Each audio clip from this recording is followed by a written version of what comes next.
예, 반갑습니다. 우리 작년에 이어서 올해 2월 7일 첫 번째 또 올해 세미나 이어서 또 강의를 하게 됩니다. 저는 박기창 목사입니다.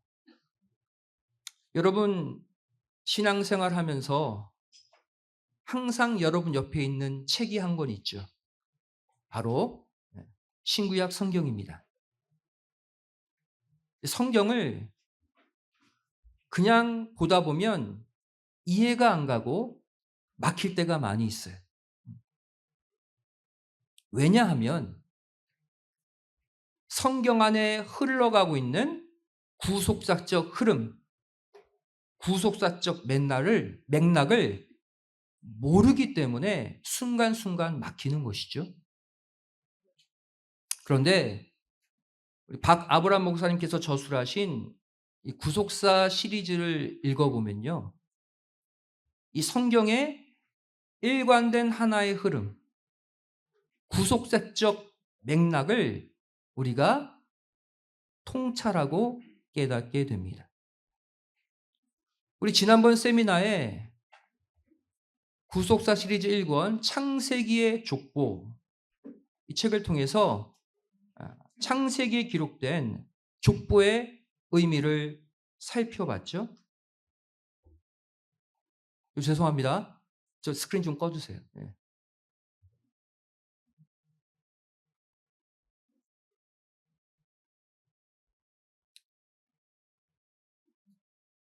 지난번 창세기 족보를 통해서 창세기 4장 가인 계열의 족보, 악인의 족보 살펴봤죠. 또 창세기 5장, 11장 의인의 족보, 셋 계열의 족보 살펴봤습니다. 그 창세기의 족보송에 계시록의 종말의 의미까지 함께 담아두고 있다. 구속사적 하나의 흐름을 우리가 꿰뚫었다면 오늘은요. 구속사 시리즈 2권 잊어버렸던 만남의 내용을 가지고 성경의 출애굽기, 민수기, 신명기에 담겨져 있는 출애굽 광야 노정 안에 담긴 하나의 흐름, 구속사적 맥락을 우리가 찾아보도록 하겠습니다. 여러분 신구약 성경을 잘 보시면요. 성경 스스로가 많이 인용하고 있는 성경 안에 사건이 하나 있어요.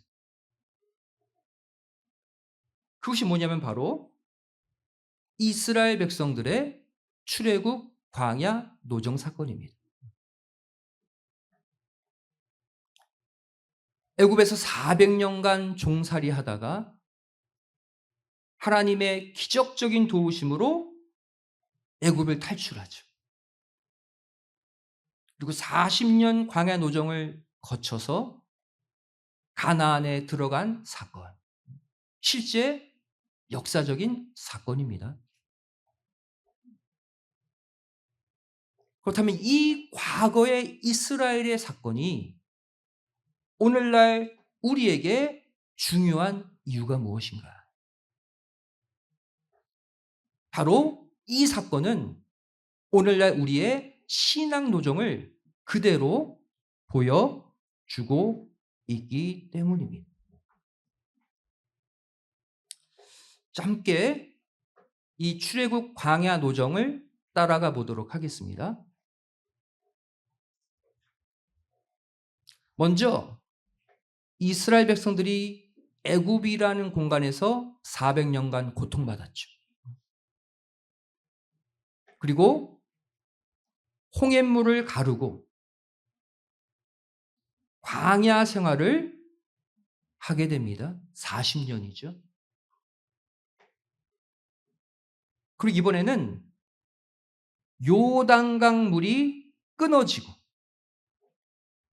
그 요단강 바닥을 건너서 가나안에 입성했죠. 광야 노정 사건은 이렇게 간략하게 정리할 수가 있어요. 여기 보시면 특별히 세 개의 공간이 나옵니다. 먼저 애굽이라는 공간이 하나 있고요. 그다음 두 번째, 광야라는 공간이 있죠. 그리고 마지막 세 번째, 가나안이라는 공간이 있습니다. 근데 이 세 개의 공간 속에 첫 번째 애굽이라는 공간에서 두 번째 광야로 나올 때 건넌 첫 번째 물이 있어요. 첫 번째 물, 홍해를 통해서 첫 번째 공간에서 두 번째 공간으로 이동했죠. 그리고 마찬가지 원리로 두 번째 공간에서 세 번째 공간으로 넘어갈 때 이번에는 두 번째 물, 요단강을 건너서 다음 공간으로 이동했습니다. 그 세 개의 공간과 사이에 끼어 있는 두 가지 물, 이 그림을 머릿속에 넣고 오늘 저의 공부를 따라오시기 바랍니다. 결국 이 한 화면 안에 있는 이 글자들이 우리의 천국 가는 신앙 노정 전체를 보여주고 있어요. 그래서 중요합니다. 하나씩 보도록 하겠습니다. 첫 번째 공간 애굽은 우리 신앙 노정에 어디에 해당하느냐? 바로 타락한 이 세상을 상징하고 있습니다. 죄악의 종으로 사는 우리의 과거의 공간이 애굽이에요.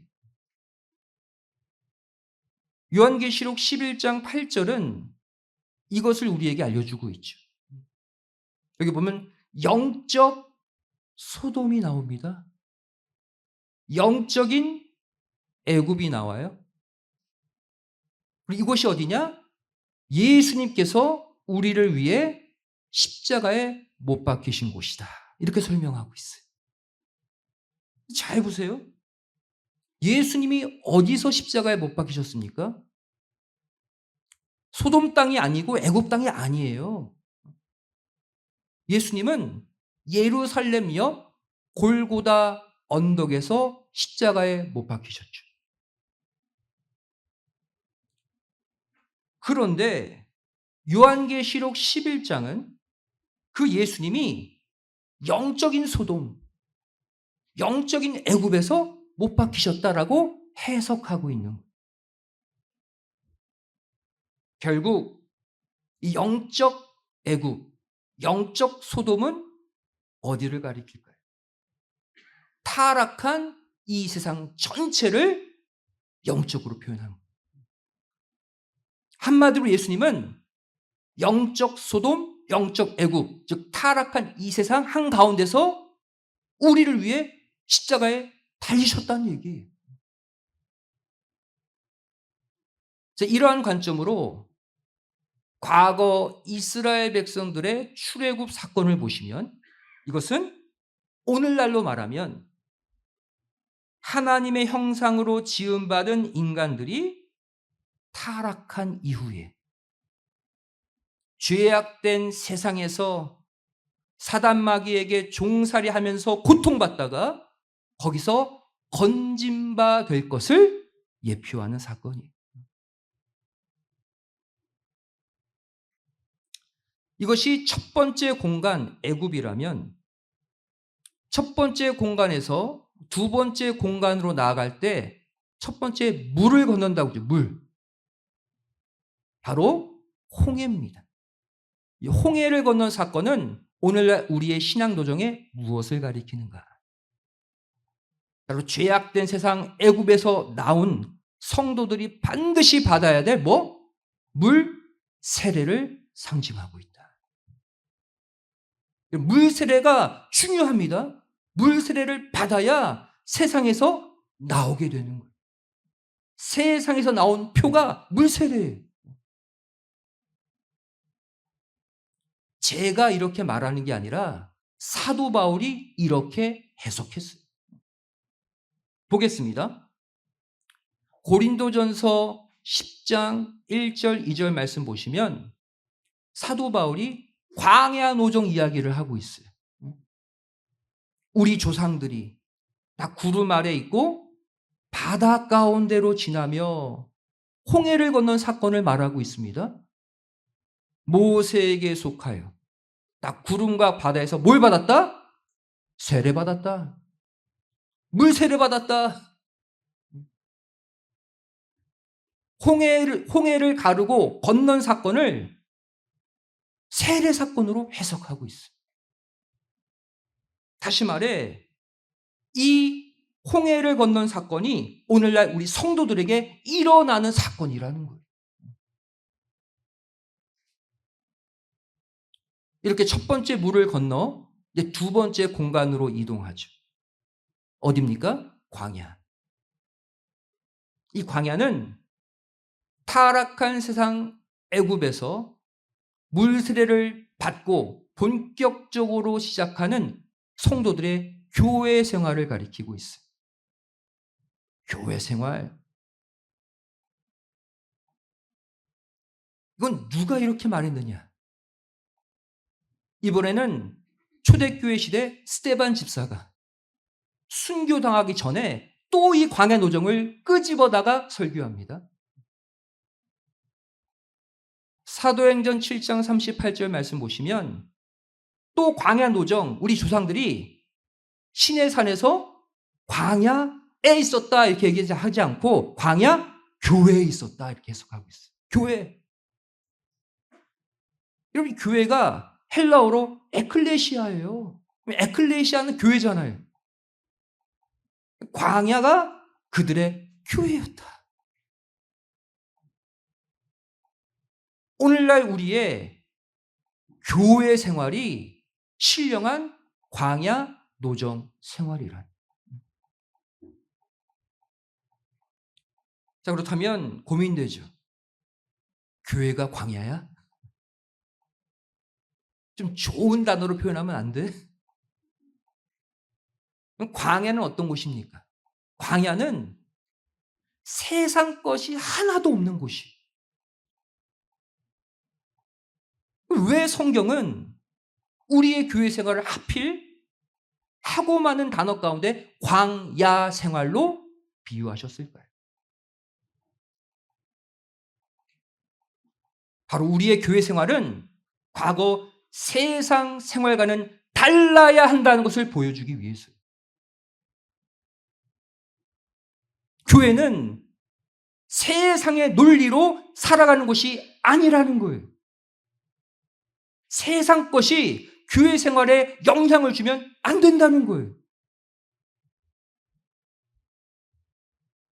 여러분, 우리는 지금 신령한 광야 교회로 나왔습니다. 이 광야 교회에서 세상 양식을 추구하면 어떻게 됩니까? 스트레스 받아요. 왜 그렇습니까? 아까 얘기했죠? 광야에는 세상 양식이 없기 때문. 세상 것이 없는 곳이기 때문이에요. 그래서 실제로 하나님은요, 이것을 교훈하기 위해 이스라엘 백성들의 광야 노정 40년 내내 세상 양식이 아닌 하늘 양식 만나를 먹이면서 생활하게 하셨어요. 오늘날 우리에게도 이렇게 동일하게 세상 양식, 세상 것에 영향받지 않고 하나님이 주신 새로운 양식으로 교회 생활할 것을 요구하고 계시는 거예요. 교회 생활 하다 보면 누구는 활짝 웃고 다니고 누구는 얼굴이 시커멓게 다니는 사람이 있습니다. 교회 생활하면서 스트레스 받는 사람 다 교회에서 세상 애굽 양식을 달라고 하기 때문에, 추구하기 때문이에요. 여러분, 예수님도요, 공생애를 출발하시면서 친히 광야로 나오셔서 이 메시지를 선포하셨어요. 예수님이 공생에 출발할 때 사단에게 3가지 시험을 받잖아요. 그중에 첫 번째 시험의 내용 보시면 알아요. 먼저 시험 받기 전에 마태복음 4장 1절 말씀 보시면 예수님이 먼저 마귀에게 시험을 받기 위해 장소를 옮깁니다. 어디로? 광야로 가사.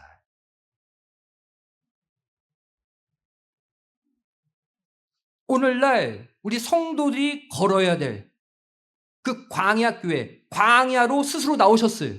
동일한 조건을 만드셨습니다. 그 광야에서 어떤 말씀을 선포하셨습니까? 마태복음 4장 4절이. 야, 사람이 떡으로만 사는 존재가 아니다.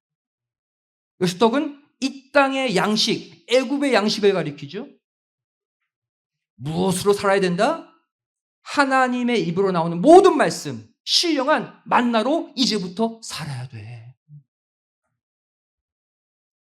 우리와 똑같이 광야로 나오셔서 이 말씀하신 거예요.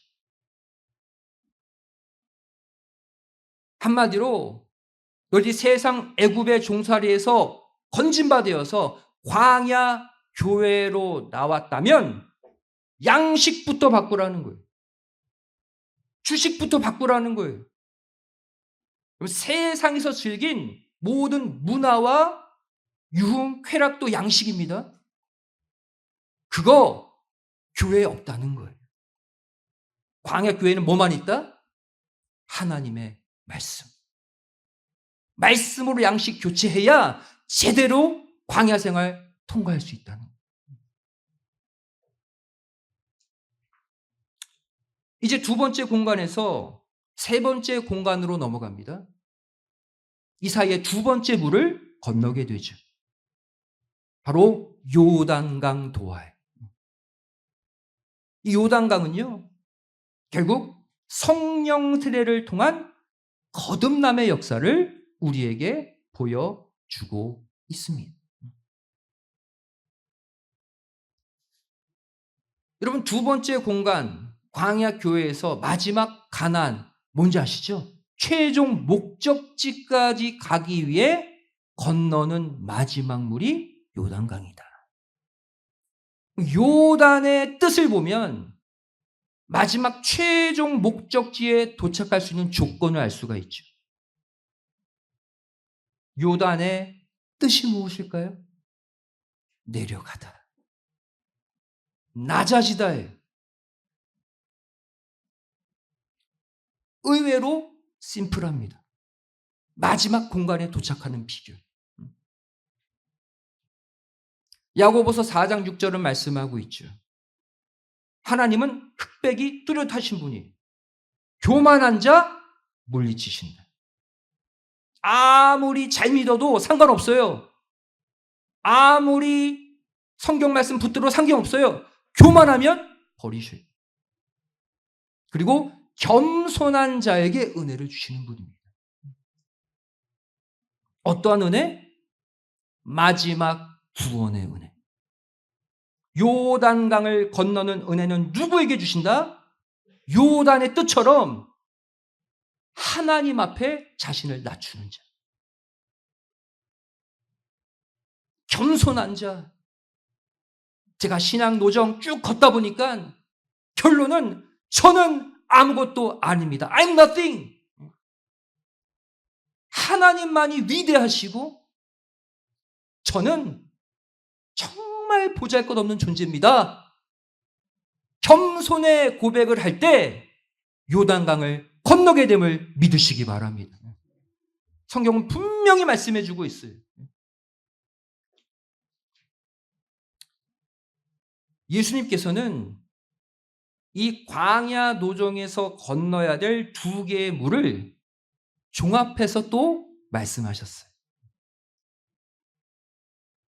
요한복음 3장 5절 말씀이죠. 사람이 물과 성령, 바로 물 세례와 성령 세례, 이것으로 다시 태어나지 않으면 하나님 나라, 신령한 가나안 들어갈 수 없다. 딱 떨어지죠. 신령한 홍해도와 물세례, 신령한 요단강 도와 성령 세례 다 받아야 천국 간다는. 그렇다면 이 두 번째 물, 요단강을 건너 마지막으로 도착할 세 번째 공간, 가나안은 무엇을 상징하는지 아시겠죠? 천국을 상징합니다. 우리가 가야 될 최종 목적지, 천국을 상징해요. 여러분, 이것은 의외로 심플하게 증명이 됩니다. 통일 찬송가 291장을 보시면 며칠 후 요단강 건너가 만나리. 요단강 건너편이 천국이라고 찬송가가 증거하고 있어요.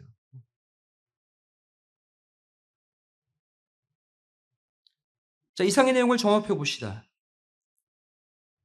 사도 바울은 고린도전서 10장 1절부터 10절의 말씀을 통해서 출애굽 광야 노정 사건을 가지고 설교했어요. 편지 썼어요. 그러니까 성경의 여러 인물들이 이 광야 노정 사건을 계속해서 인용하고 있는 이유를 아셔야 돼요. 출애굽 광야 노정 사건을 쭉 언급한 다음에 바울이 이러한 결론을 내립니다. 광야 노정의 결론, 고린도전서 10장 11절. 저희에게 당한 이런 일이 그랬죠? 그것은 앞 구절에 나오는 광야 노정 스토리를 말해. 이것이 말세를 만난 우리의 경계로 주셨다. 과거의 사건으로 끝난 게 아니라는 거예요. 말세를 살아가는 우리 성도들의 이야기라는 거예요.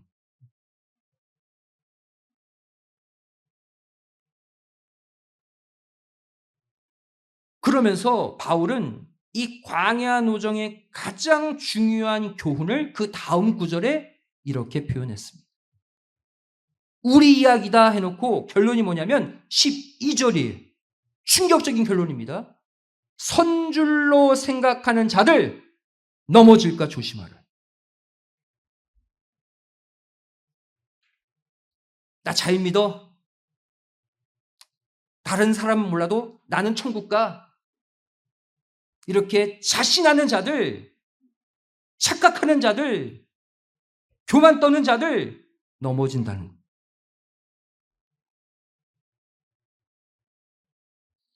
실제로 출애굽한 광야 1세대를 보시기 바랍니다. 출애굽할 때 20세 이상의 성인들, 이들은 애굽을 탈출하면서 당연히 자신들 가나안 들어갈 줄 알고 있었어요. 그리고 거만 떨다가 하나님께 패역하고 원망하고 불신하다가 여호수아, 갈렙 두 사람 빼놓고 다 죽었어요, 광야에서. 우리도 마찬가지입니다. 우리 이야기라고 했잖아요, 성경에서. 우리가 세상 애굽에서 나와서, 야, 난 이제 교회 생활을 하고 있으니 예배도 드리고 하나님도 믿고 기도도 하고, 그러니 당연히 나는 천국 갈 거야. 그렇게 생각하면서 하나님을 날마다 원망하고 시도 때도 없이 하나님께 불신하고 날마다 욕심 부리고 죄 지으면 천국 가기 전에 모두 넘어진다는 거예요. 정확한 우리를 향한 메시지입니다. 이스라엘 백성들은 40년 광야 노정 가운데 총 42번 진을 쳤어요. 캠프를 쳤어요. 이것도 두 종류로 나눌 수 있습니다. 첫 번째 진부터 41번째 진까지는 광야 안에 진을 쳤습니다. 특이하게도 마지막 42번째 진은 가나안 안에 쳤어요. 가나안 안에. 길갈에 마지막 진을 쳤습니다.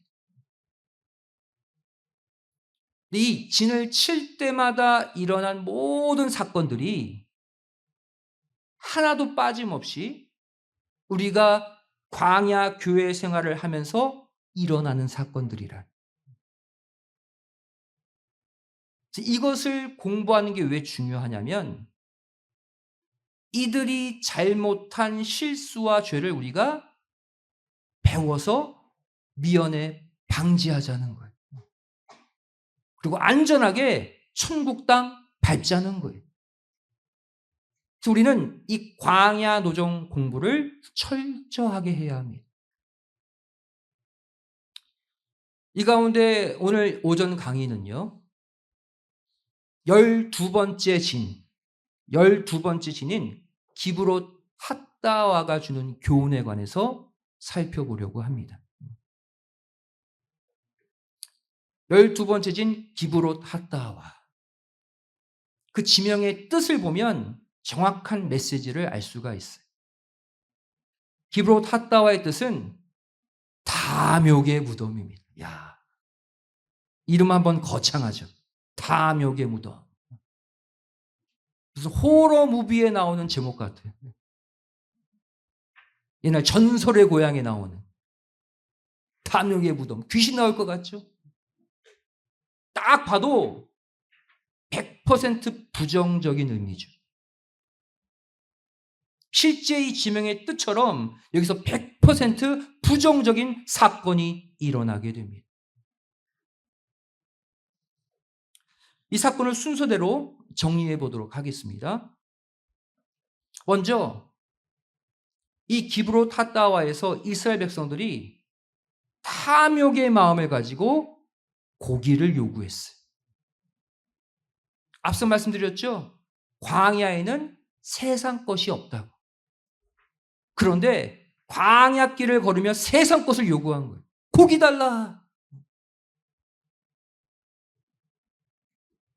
민수기 11장 4절부터 6절 말씀 보시면 섞여 사는 무리가 탐욕을 품음에 광야에서 구하기 힘든 고기를 갑자기 달라는 거예요.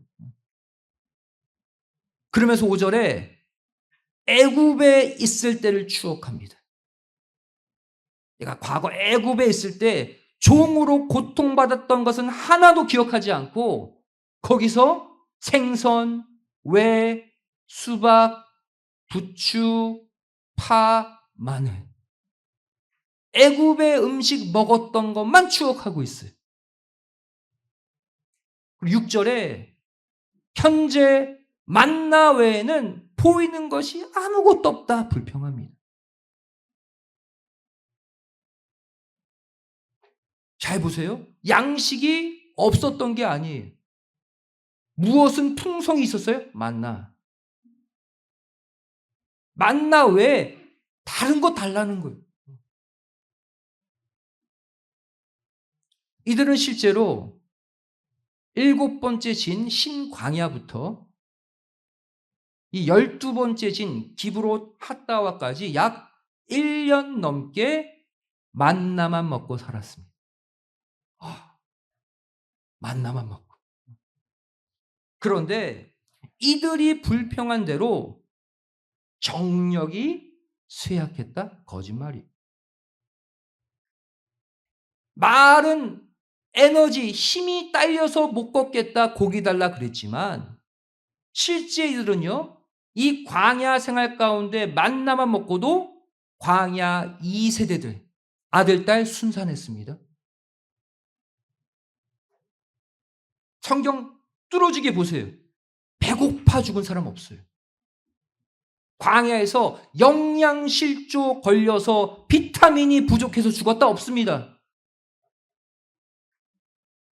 단 한 명도 양식의 문제로 죽은 사람이 없어요. 성경은 이들의 광야 노정을 어떻게 설명하고 있냐면 느헤미야 9장 21절 말씀 보시면 이번엔 느헤미야 선지자가 말하고 있죠. 광야 노정에서 하나님이 이들을 기르시되 결핍함이 없게 하셨다 그랬어요. 이들의 말은 거짓말이에요. 또 기적까지 일으키셨어요. 옷이 40년간 헤어지지 않게 하셨다. 또 광야가 얼마나 험난합니까? 발에 물집 하나 안 잡히게 하셨다. 과거 애굽에 있을 때보다 더 편안하게 상처 하나 안 입히고 인도하셨다는 거예요. 또 시편, 이번 시편 기자가 광야 노정을 또 언급하죠. 78편 24절 25절 말씀 보시면 저희에게 만나를 피같이 많이 주셨다. 그리고 만나를 가리켜 권세 있는 자의 떡을 주셨다. 그리고 결론적으로 식물을 어떻게 충족히 주셨다. full.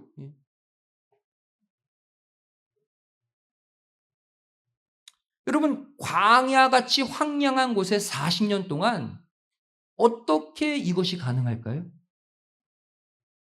이성적으로는 불가능하지만 하나님이 하시면 될 줄로 믿습니다. 하나님께는요, 환경은 전혀 문제가 되지 않아요. 광야도 낙원으로 바꾸어서 먹이시고 입히시는 분이 하나님이에요.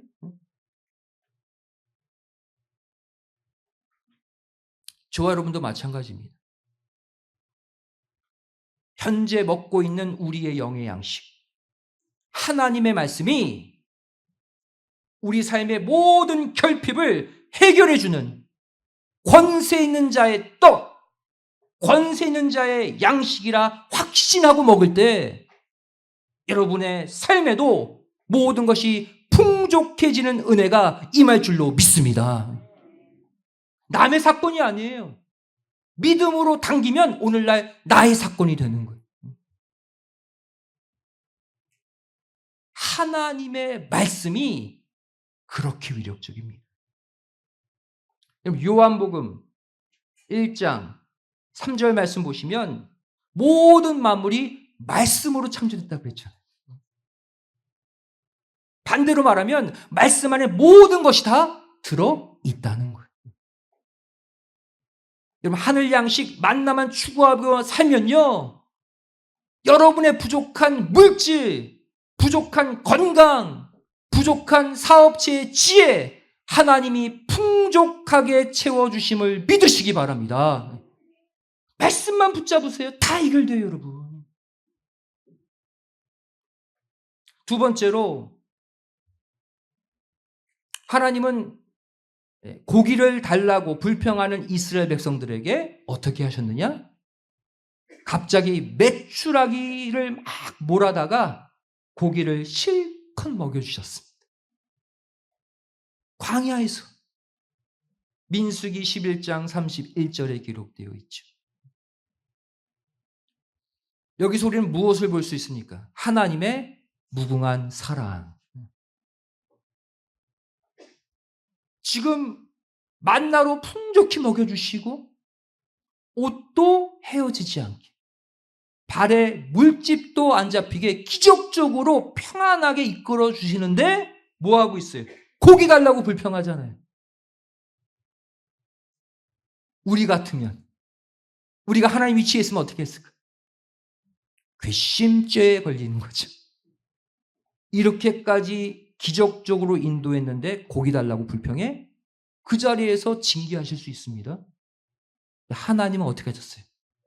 그들이 원하는 대로 고기를 수북히 싸다가 먹이셨어요.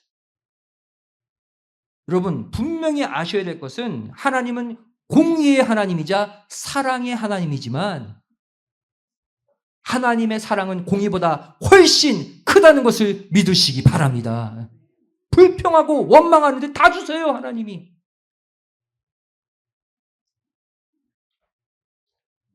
그런데 여기까지는 해피엔딩으로 가는 것 같은데 갑자기 여기서 충격적인 사건이 일어납니다. 이들이 잘근잘근 맛있게 메추라기 고기를 씹어 먹고 있을 때 갑자기 그들을 죽이셨어요. 충격적이지 않습니까? 민수기 11장 33절 34절 말씀 보시면 표현이 기가 막히죠. 고기가 아직 이 사이에 있어 씹히기 전에 그랬어요. 그럼 뭐예요? 메추라기 고기를 두세 마리 모아다가 불에 잘 구워서 살이 통통한 부위를 막 싹 물었을 그때란 얘기죠. 그때 하나님이 이들에게 진노하사 그들을 죽이셨다. 그리고 여기서 탐욕을 낸 백성들을 장사 지냈다 기브롯 핫다와의 이름이 생겨나게 돼요. 여기서 한 가지 이해되지 않는 부분이 좀 있습니다. 고기를 주신 후에 고기를 막 먹고 있는 자들을 치셨어요. 좀 그렇지 않아요? 사랑의 하나님이라고 표현했는데. 아니, 고기를 안 주시고 징계하시든지. 나는 사랑의 하나님이야. 고기를 쌓아주시고 고기를 먹고 있을 때 죽이신다? 이성적으로 이해되지 않는 장면이에요.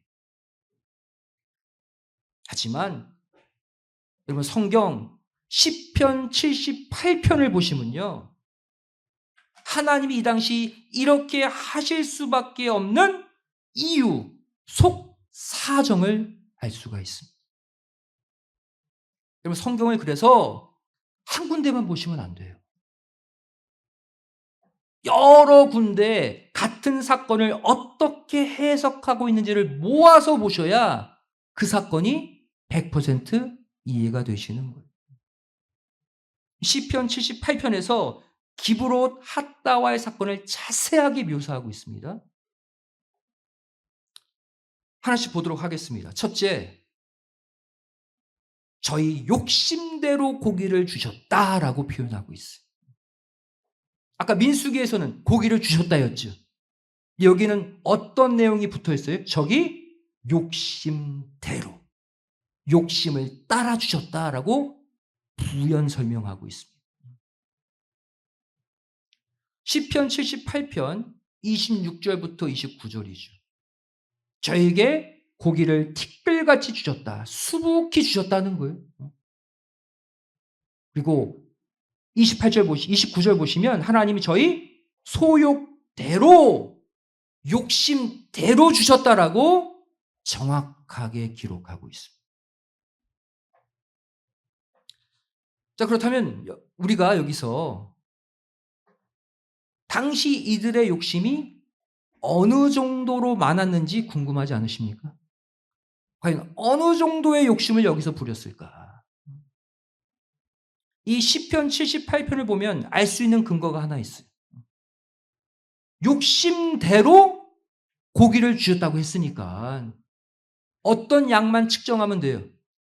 하나님이 이들에게 주신 고기의 양을 측정하면 이 당시 이들의 욕심이 얼마나 컸는지를 알 수가 있는 것이죠. 보겠습니다. 성경은 이들에게 내리신 메추라기의 양을 측정할 수 있는 단서를 주십니다. 민수기 11장 31절 말씀 보시면 메추라기 고기를 쌓아 주시되 잘 보세요. 각기 동서남북 하룻길 넓이로 주셨다. 하룻길 나오고요. 높이는 지면 위 2규빗쯤 쌓아 주셨다 그랬어요. 생각보다 구체적이죠. 이들의 욕심을 측정해 보라는 거예요. 여기서 말하는 하룻길은요. 이 당시 거리 단위인데 바로 성인이 하루 동안 쉬지 않고 꼬박 걷는 거리를 하루길이라고 말합니다. 그래서 약 32km예요. 하루길이면. 마일로 약 20마일. 한마디로 저기 20마일 바깥까지 메추라기 고기를 주신 거예요. 가서 먹어라. 가서 먹을 수 있습니까? 20마일 걸어서? 이들의 욕심이 얼마나 컸는지를 보시라는 거예요. 또 2규빗 높이로 쌓아주셨다. 2규빗은요 약 90cm, 약 1m입니다. 여러분의 허리춤까지 메추라기 고기를 쌓아주셨다. 그렇다면 하나님이 이들에게 그동안 주셨던 만나의 양은 어느 정도일까요? 만나의 양. 민수기 11장 9절 말씀 보시면 이 만나가 어떻게 내렸는지를 보여주고 있죠. 이슬이 진에 내릴 때 만나도 함께 내렸다 그랬어요. 이 구절을 잘 보시면 이슬이 내린 곳에 만나가 있었다는 얘기죠. 그것이 진에 내렸다. 즉 만나는 이스라엘 진 주변에만 내렸다는 거예요. 그리고 높이도 이슬이 저 바닥에 있잖아요. 이렇게 쌓아주신 게 아니라 저 밑바닥에 깔려 있었다. 그 얘기예요. 그렇다면 이스라엘의 진의 크기가 어느 정도 될까요? 이것을 알 수 있는 구절이 민수기 33장 49절입니다. 이스라엘 백성들 당시 진이 베겨시못이라는 곳에서 아벨 시딤까지 걸쳐 있을 정도로 컸다. 베겨시못과 아벨 시딤 사이의 거리를 측정하면 8km예요. 약 5마일입니다. 즉 이스라엘 진 길이가 8km였다는 거. 이해되시죠? 어마어마합니다, 이것도. 한마디로 말하면 진 주변에만 내린 만나와는 달리 이들이 욕심으로 구한 메추라기는요, 진 사방 하룻길까지 또 허리 높이까지 쌓아주신 것을 봤을 때 고기에 대한 이들의 욕심이 얼마나 무지막지하게 컸는지를 알 수가 있다는 사실. 한마디로 진에 내린 만나의 양의 약 8배나 많이 고기를 주신 거예요. 8배 어떻게 계산했는지 대략적으로 보겠습니다. 자, 이거 보이세요? 여기 가운데 조그만 원이 이게 이스라엘 진입니다. 이스라엘의 진. 진의 길이가 아까 몇 킬로? 8km 그랬잖아요. 8km. 그러면 가운데서는 4km, 4km 이렇게 되겠죠. 이게 만나가 내린 구간입니다. 메추라기는 사방, 그러니까 한쪽 길로 하룻길을 걸어보면 바로 이것은 32km예요. 이해되시죠? 이게 하룻길입니다. 이쪽 방향도 32km. 자, 보시면 한쪽 방향만 볼게요. 4km. 여기에 몇 배입니까? 8배. 하면 32km가 나오잖아요. 대략적으로 만나의 양의 8배 많은 고기, 8배 많은 욕심을 이들이 부렸다는 거예요. 자, 이것을 민수기 11장은 좀 더 적나라하게 표현하고 있습니다. 민수기 11장 19절 20절 말씀 보시면 이 기브롯 핫다와에서 하나님이 진노 가운데 말씀하시죠. 내가 하루나 이틀이나 닷새나 열흘 20일간만 먹을 것 주는 게 아니라 이들이 신물나게 1개월간 먹을 고기를 주겠다 그랬어요. 너무나 화가 나셔서. 성경 보시면 딱 하루 주시고 진노하시고 끝났거든요. 1개월간 먹이겠다. 메추라기 고기를. 무슨 말일까요? 한 끼 식량으로 한 달치 고기를 주시겠다는.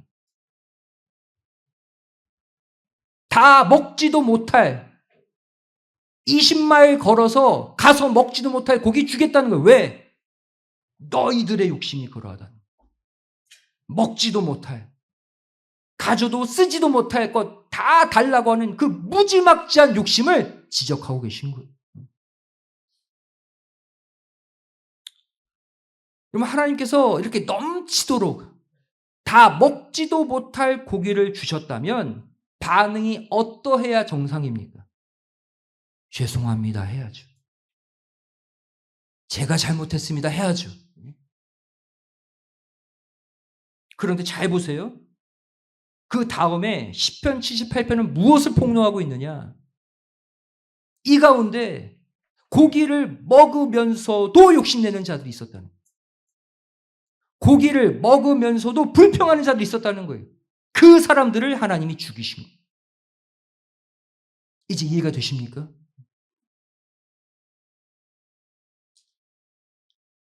시편 78편이 이것을 공포하고 있죠.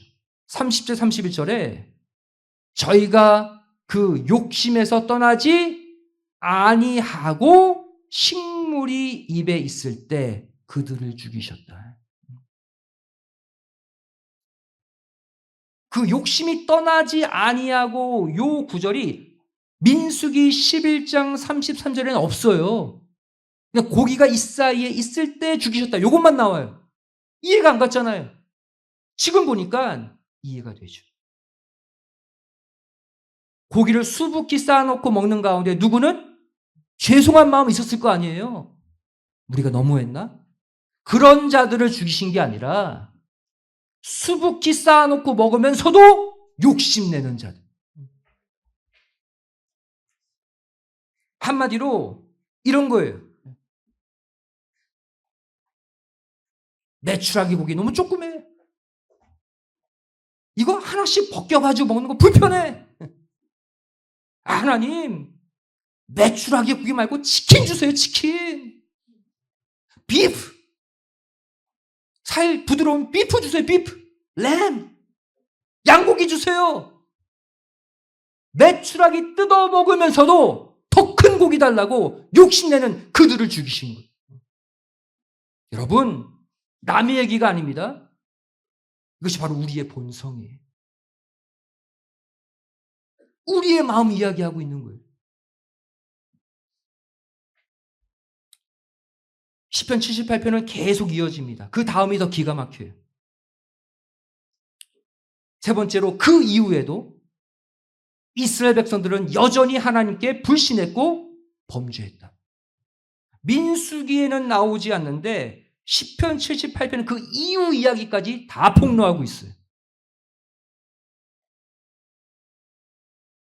시편 78편 32절이죠. 이어지고 있죠. 그럴지라도 메추라기 고기 먹다가 불평하는 자를 죽인 이후 그 사건을 목격했을지라도 오히려 계속 범죄했다. 계속 하나님 믿지 않았다. 정말 하나님 속 터지시죠.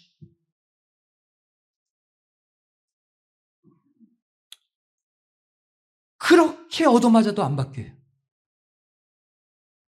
여러분 이 시점에서 이렇게 생각할 겁니다. 야, 나는 저들보다 나아. 야, 이스라엘 백성들 정말 못됐다. 정말 악하지 않아? 야, 어떻게 저러냐 사람이. 중요한 것은요. 이 모습이 광야 교회 생활을 하고 있는 말세 성도들, 우리 안에서도 똑같이 발견된다는 사실이에요. 이것을 깨닫지 못하면 오늘 세미나 아무 의미가 없습니다. 그렇다면 이상의 내용에서 이 기브롯 핫다와가 주는 교훈들 정리해 보도록 하겠습니다. 첫 번째 교훈, 바로 기브롯 핫다와의 뜻이죠. 탐욕의 결과는 죽음뿐이다. 아주 심플합니다. 욕심 부리며 살지 말라는 거예요. 야고보서 1장 15절 말씀 보시면 욕심의 씨가 자라면 죄를 낳고 결국 죽음으로 끝난다. 이 기브롯 핫다와의 교훈이에요. 여기 보시면 모든 죄와 모든 사망의 근본 원인이 뭐다? 욕심이다. 욕심이다. 다시 말해 실제로 여러분 신기하게도 욕심만 줄이시면 웬만한 죄가 다 사라집니다. 하나님, 예수님, 제발 죄 좀 짓지 않게 도와주세요. 그리고 자꾸 딴 생각하고. 간단해요. 욕심 버리세요. 내가 어느 정도 얻었으면 그 다음은 과감히 다른 사람 주세요. 보살피세요, 다른 영혼. 그러면 웬만한 죄가 함께 없어져요.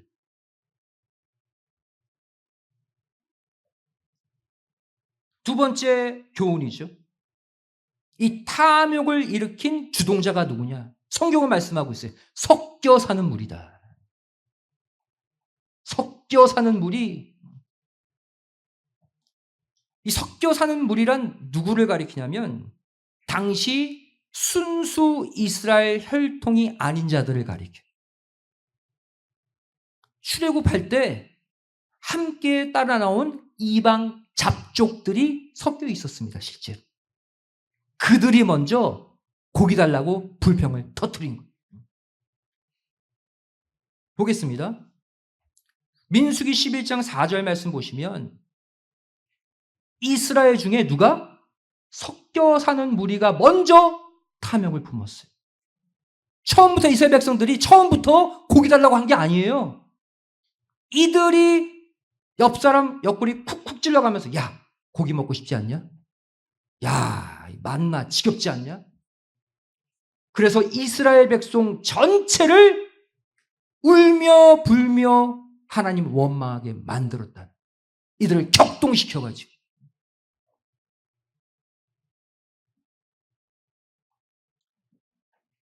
출애굽기 12장 37절 38절 말씀 보시면 이스라엘 백성들이 출애굽하는 장면이죠. 여기에 무엇이 나왔는지가 나오는데 여기에 중단 잡족이 이스라엘 백성들과 함께 나왔다 기록하고 있죠. 이방 잡족들이 섞여 나왔다는 얘기예요. 이들은 왜 나왔을까요? 이 직전에 하나님이 애굽에 무시무시한 10가지 재앙을 주시잖아요. 마지막 10번째 재앙에는 첫째 아들들이 다 죽습니다. 무서워서 따라 나온 거예요. 와, 애굽에 있다가는 나도 죽겠다. 얼떨결에 함께 따라 나온 이방 잡족들이 있었다는 거예요. 이것은 무엇을 교훈해 줄까요? 여러분, 어디에나 우리의 신앙생활 하는 가운데 이렇게 섞여 사는 무리들은 어디에나 존재합니다. 순수하게 정직하게 믿지 않고 잘 믿어보려는 내 옆에 다가와서 세상 논리를 들이대며 사람들을 격동시키는 자들 곳곳마다 있어요. 오늘날에 섞여 사는 무리들이. 먼저는 내가 그 섞여 사는 무리가 되면 안 되고 더 나아가서 그런 자들이 내 옆에 다가와 옆구리 쿡쿡 찌른다고 해서 거기에 휘둘려서도 안 된다. 진정한 성도는요, 귀가 얇으면 안 돼. 야, 교회 좀 그렇지 않냐? 야, 저 목사가 좀 그렇지 않냐? 그때 딱 맞는 거예요. 무슨 소리야? 우리 다 부족하잖아? 기도해. 말하지 말고, 불평하지 말고, 자를 수 있어야 돼요. 그래야 기브롯 핫다 사건을 막을 수 있습니다. 근데 성경은요, 이 욕심, 탐심을 어떻게까지 표현하고 있냐면, 우상 숭배의 죄와 연결시키고 있어요. 충격적이지 않습니까? 우리의 욕심, 우리의 탐심이 우상 숭배의 죄다라고 아예 결론 내리셨어요. 골로새서 3장 5절 말씀 나와 있죠. 탐심은 뭐다? 우상 숭배다. 우상 숭배다라고 아예 정확히 말씀하십니다. 하나님이 이렇게 말씀하셨다면 고민해 봐야죠. 여러분, 욕심 안 내고 살 수 있습니까? 무언가의 욕심 순간 날 수 있잖아요. 욕심은 우리 삶의 어떻게 보면 한 부분입니다. 이것이 하나님이 끔찍히도 싫어하시는 우상 숭배의 죄라는 거예요. 여러분, 성경에서 말하는 우상은요, 보이는 목상, 보이는 금상만이 우상이 아닙니다. 무엇이 우상이라고 말하고 있어요? 하나님보다 더 좋아하는 모든 것. 하나님보다 더 사랑하는 모든 것이 우상이다라고 말씀하고 있어요. 이런 관점으로 보면 오늘날 우리도 하루에도 수없이 우상 숭배하고 있습니다. 그렇다면 이 시간 점검해 봐야죠. 여러분의 욕심의 대상, 여러분의 우상의 대상은 무엇인가? 대표적인 우상이 뭐예요? 돈, 달러. 감동적이죠. 달러만 딱 보면, 그죠? 100불짜리 딱 보면 그냥 기분 좋고, 100불짜리 더 쌓이면 더 기분 좋고, 순간 하나님도 안 보이고. 여러분, 돈 많이 준대. 하나님 죄송합니다. 주일 빠지고. 하나님 돈 벌어야 돼서 그것도 못하겠습니다. 그 순간 돈이 그 사람에게는 하나님이에요. 돈이 우상이. 또 자녀. 얼마나 사랑스럽습니까? 내 자녀. 주일 아침 됐어요? 교회 가자. 엄마, 아빠, 나 내일 파이널 시험이야. 나 시험 망치는 거 좋아? 그럼 아무 소리 못해. 그래. 공부해. 나 혼자 갔다 올게. 그 순간 자녀가 우상되는 거예요. 순식간입니다.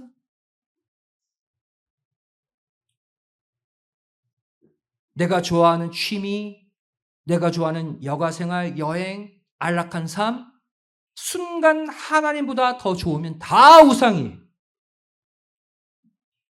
그런데 여러분, 가장 무서운 우상은 따로 있습니다. 가장 끔찍한 우상은 따로 있어요. 이것보다 더 무서운 우상이 있어? 있어요. 뭔지 아십니까? 뭘까요? 나 자신이. It's me. 나. 제가 왜 나 자신이 끔찍한 우상인지 설명드릴게요.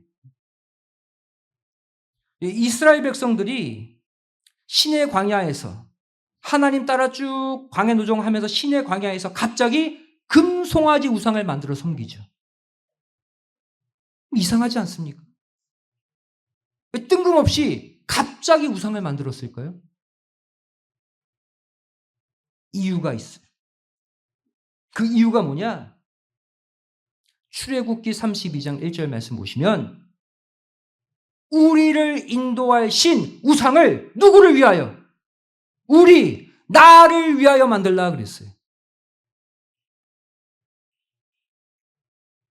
즉 이들 안에는 하나님의 은혜 가운데 따라 나왔지만 하나님보다 내가 더 높았다는 거예요. 하나님의 자리에 내가 우뚝 서 있었다는 거예요. 나를 위한 나만의 하나님 신을 만들라. 여러분, 이 무시무시한 우상은요, 이후에 왕정 시대에도 똑같이 이어집니다. 열왕기하 17장 16절 말씀 보시면 여기에서도 자기를 위하여, for themselves, 나를 위하여 송아지 형상을 만들고, 나를 위하여 아세라 목상을 만들고, 나를 위하여 1월 성신 숭배하고, 나를 위하여 바알 섬기고.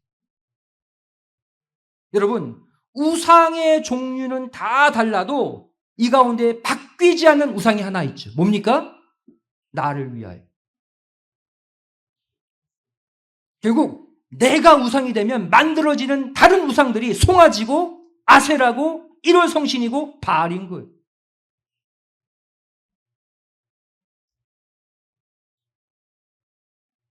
말세에도요, 수많은 우리가 경계해야 될 우상들이 있다고 말씀하고 있습니다. 우선순위대로 언급하고 있어요. 잘 보겠습니다.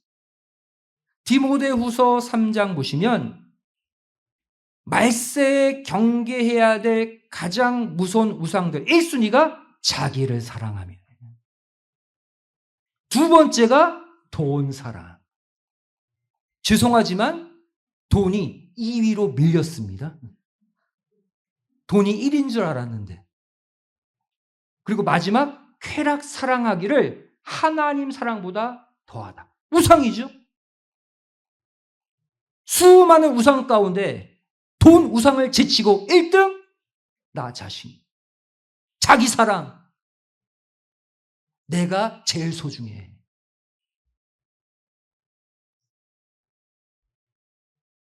여러분, 나 자신을요, 나도 모르게 하나님보다 더 위할 때, 즉 나라는 우상이 세워질 때 반드시 함께 생겨나는 것이 욕심입니다. 여러분, 욕심이라는 게 뭐예요? 철저히 나를 위한 거잖아요. 욕심이 다른 사람을 위해 욕심내는 거 있습니까? 그건 욕심 아니에요. 헌신이지. 돈, 명예, 권력, 야망 다 내가 더 잘 살려고, 내가 더 자랑하려고, 내가 더 편안하려고, 나 때문에 생겨나는 것들, 그게 욕심이잖아요.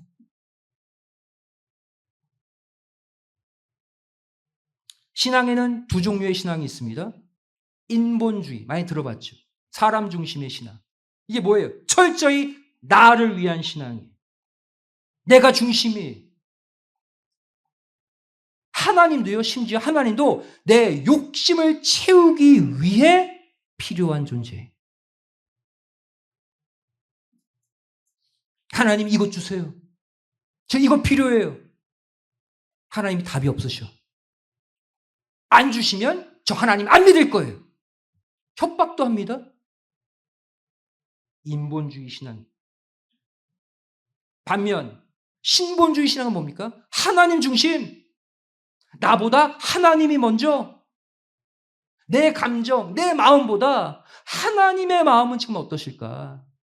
내가 이렇게 말하고 내가 이렇게 행동하면 하나님이 슬퍼하진 않을까? 이게 신본주의. 그 안에 욕심이 어디 있습니까? 여러분, 결국 누가 이 기브로 탔다와 탐욕의 무덤을 살아서 통과할 수 있을까요?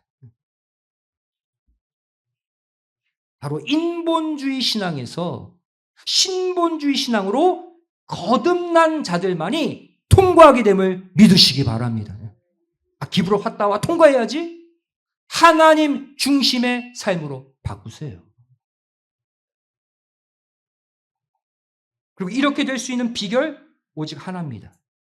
바로 자족의 신앙을 회복하는, 자족의 신앙. 자족이 뭡니까? 어떠한 환경과 상황에도 늘 만족하는 것, 감사하는 것. 자족의 신앙. 우린 이것을 사도 바울에게서 배울 수 있습니다. 빌립보서 4장 11절 말씀 보시면 바울이 이렇게 말하죠. 내가 어떠한 형편에 처하든지 자족하기를 배웠다. 근데 바울도 여러 체험을 통해 배웠대요. 태어나면서부터 가진 신앙이 아니라고 말씀하고 있죠. 또 빌립보서 4장 12절 말씀 보시면 여러 환경에 내가 처한 후에 보니까 일체의 비결을 배웠다. 어떤 비결? 자족하는 비결을 수많은 체험 가운데 또 배웠대요. 그 일체의 비결이 뭘까요? 어떤 상황에서도 욕심 부리지 않고 만족하고 감사할 수 있는 비결 궁금하죠. 그 다음 구절에 나와 있습니다. 어떻게 하면 늘 감사하고 만족할 수 있느냐? 13절. 내게 능력 주시는 자 안에서 나는 모든 것을 할 수 있다는 확고한 믿음입니다.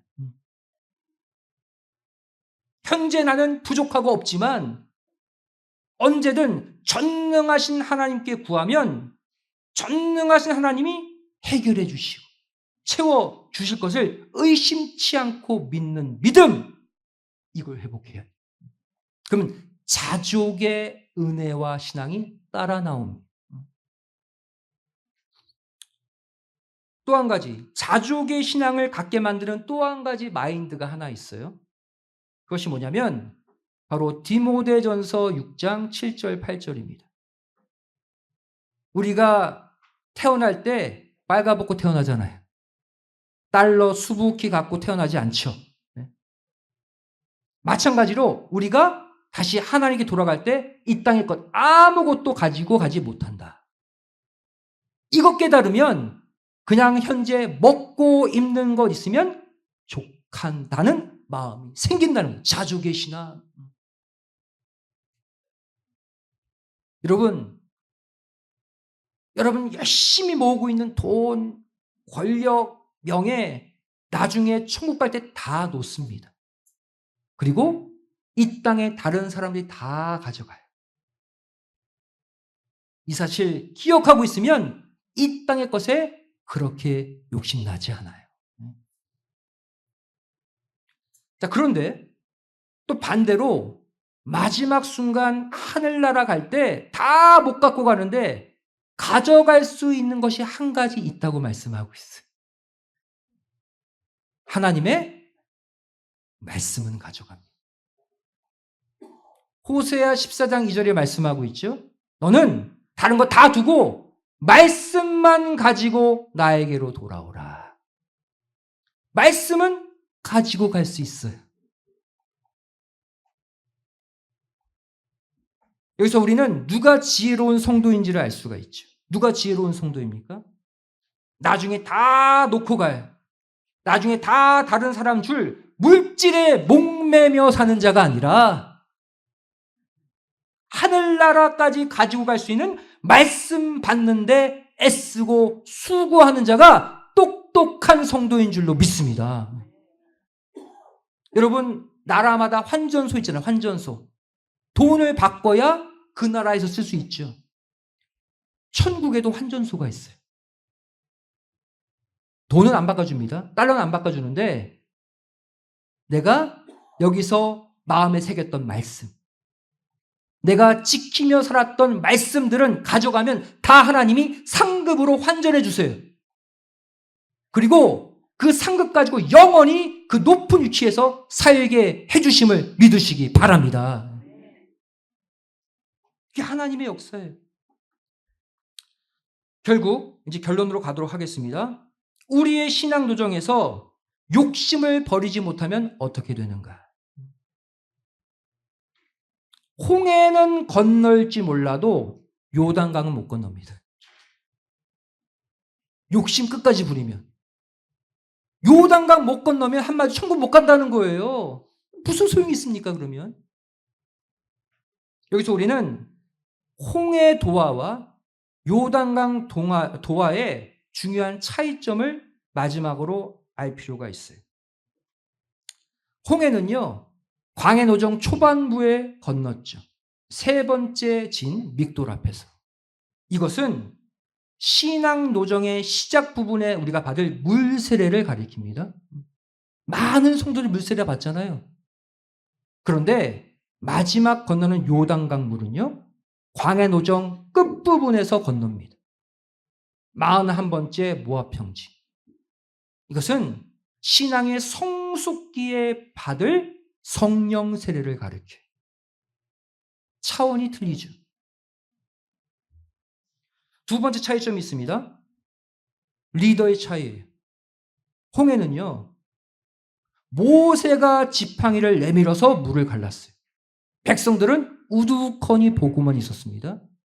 바로 리더만 따라다니는 수동적인 신앙의 모습을 가리켜요. 우리 모두 처음 교회 올 때 전도자만 따라다니잖아요. 그 수준. 하지만 마지막 요단강은요, 여호수아가 리더로 있었지만 여호수아가 물을 가른 게 아니라 법궤를 맨 제사장들이 갈랐습니다.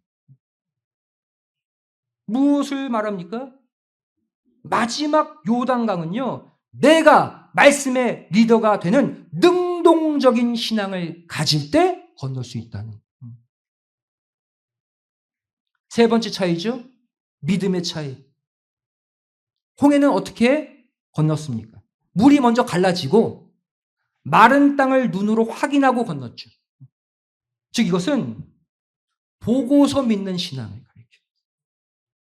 눈앞에서 실제 이루어져야지만 믿는 초보적인 신앙.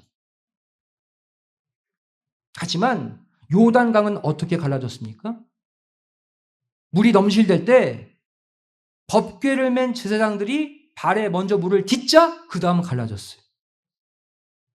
어떤 신앙이에요? 보지 않고도 믿는 신앙.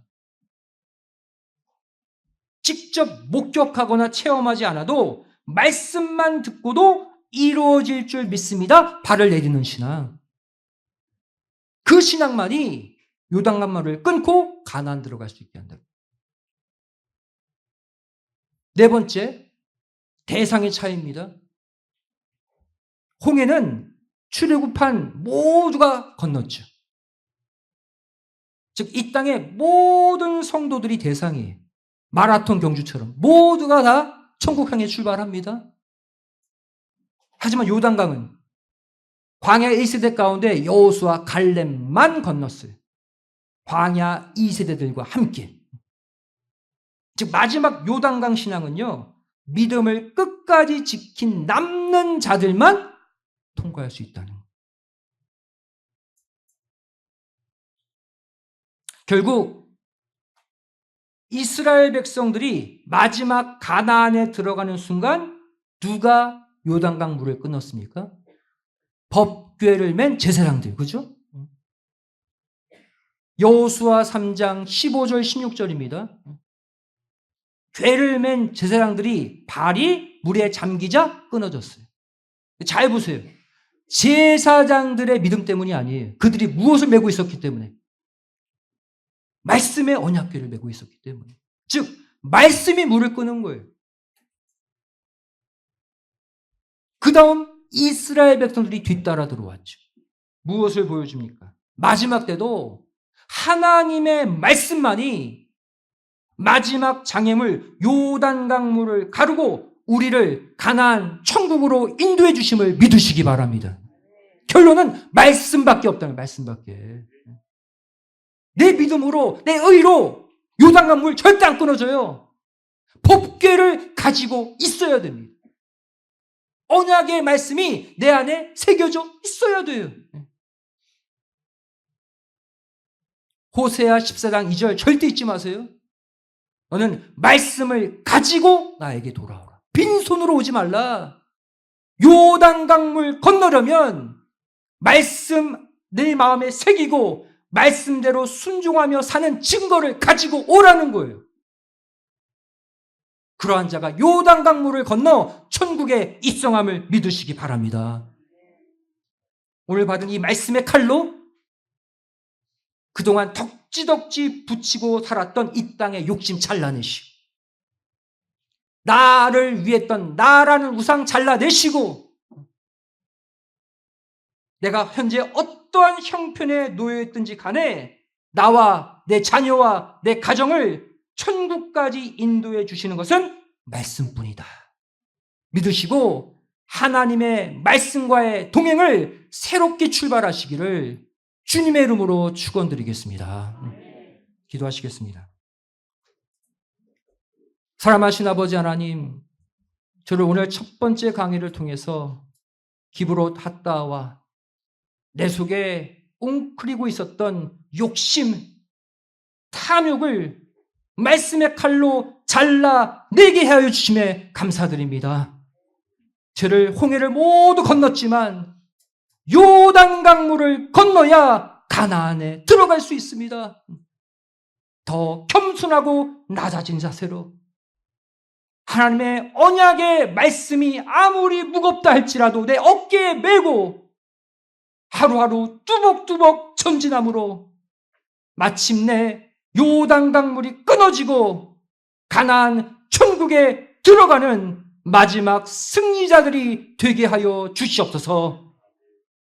이후에 두 번째 강의에도 은혜 주시고 오늘 하루 아버지 하나님의 백성이라 인침받는 놀라운 은혜가 임하기를 소망하오며 사랑 많으신 예수님의 이름으로 기도드리옵나이다. 아멘. 함께 하시겠습니다.